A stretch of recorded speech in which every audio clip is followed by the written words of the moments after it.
اللہ اللہ اللہ اللہ۔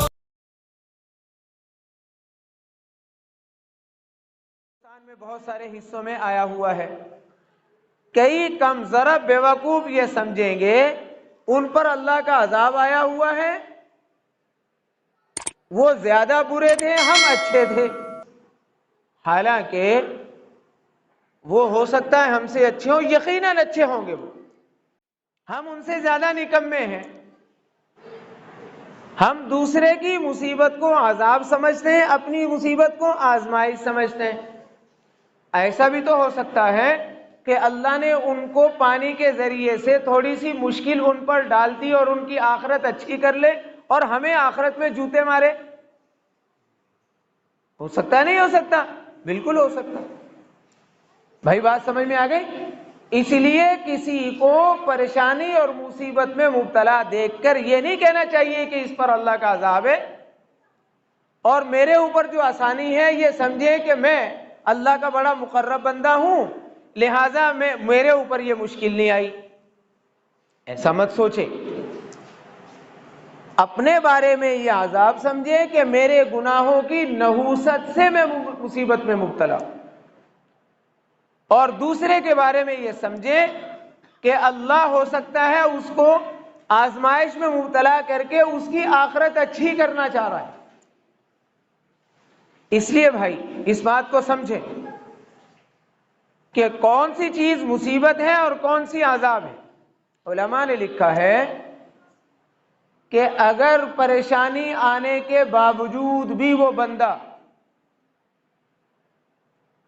اللہ کی عبادت میں لگا ہوا ہے، مصیبت آنے کے باوجود بھی اگر کوئی بندہ نماز میں لگا ہوا ہے، تبلیغ میں لگا ہوا ہے، عبادت میں لگا ہوا ہے، ذکر اذکار میں لگا ہوا ہے، دعاؤں میں لگا ہوا ہے، تو آپ سمجھ لیں کہ اس پر اللہ کا عذاب نہیں ہے، یہ آزمائش ہے آخرت کو بنانے کے لیے۔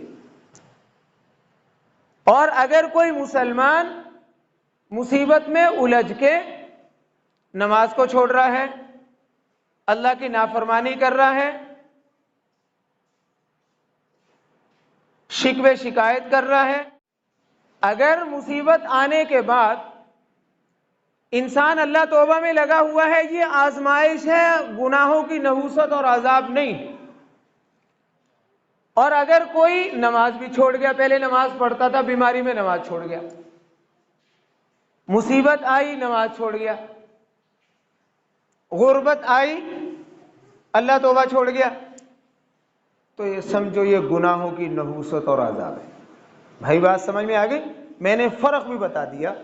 تو بات میں نے یہاں سے شروع کی تھی، اللہ رب العزت کبھی نعمتوں میں امتحان لیتا ہے اور کبھی پریشانیوں میں امتحان۔ اب ہمیں کیا کرنا چاہیے؟ جب تو نعمتوں میں امتحان ہو رہا ہو، ہمیں اس سے حسد نہیں کرنا چاہیے، اور یہ سوچنا چاہیے کہ اللہ نے اس کو جو نعمتیں دی ہیں یہ اللہ کی حکمت کے مطابق ہے، مجھے جلنے کی ضرورت کیا ہے۔ اور اگر کوئی مسلمان مصیبت میں آئے تو اس میں جو مصیبت میں نہیں آئے ان کا بھی امتحان ہو رہا ہوتا ہے کہ یہ مصیبت میں اپنے مسلمان بھائی کی مدد کو پہنچتا ہے نہیں پہنچتا۔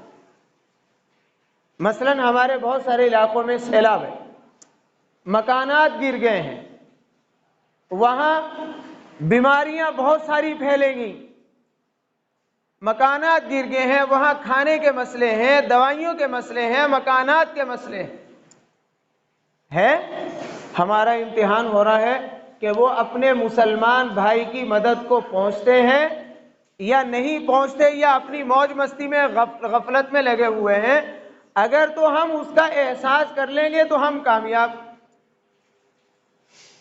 اور اگر ہم غفلت میں پڑے ہوئے ہیں کہ ان پر آیا ہوا ہے آنے دو، تو وہ کامیاب ہو جائیں گے، ہم ناکام ہو جائیں گے۔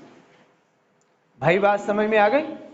اس لیے کم سے کم درجہ یہ ہوتا ہے کہ جب کوئی مسلمان کسی پریشانی میں مبتلا ہو، پہلا درجہ تو یہ ہے کہ مسلمان ان کی مدد کو پہنچے۔ بھائی بات سمجھ میں آ گئی؟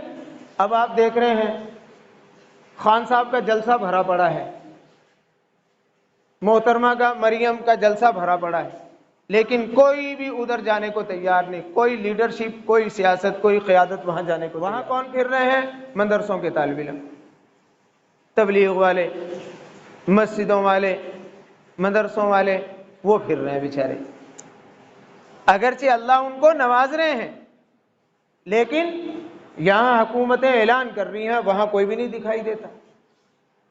اتنی فورس ہے، فوج ہے، پولیس ہے اور بہت سارے ادارے ہیں، یہ ادارے صرف بدماشی کے لیے رکھے ہوئے ہیں۔ زندہ باد مردہ باد، زندہ باد مردہ باد، ان لیڈروں کی جو ہے وہ سیکورٹی کے لیے چل رہے ہیں بدماشی۔ ان کی مدد کو کوئی جانے کو تیار؟ ہاں، جو جا رہے ہیں وہ اللہ کے خوش نصیب بندے۔ لہذا کم سے کم مسلمان کا درجہ، مسلمانی کا کم سے کم درجہ یہ ہے کہ ہم اپنی دعاؤں میں ان کو یاد رکھیں۔ اعلیٰ درجہ کیا ہے؟ وہاں پہنچیں۔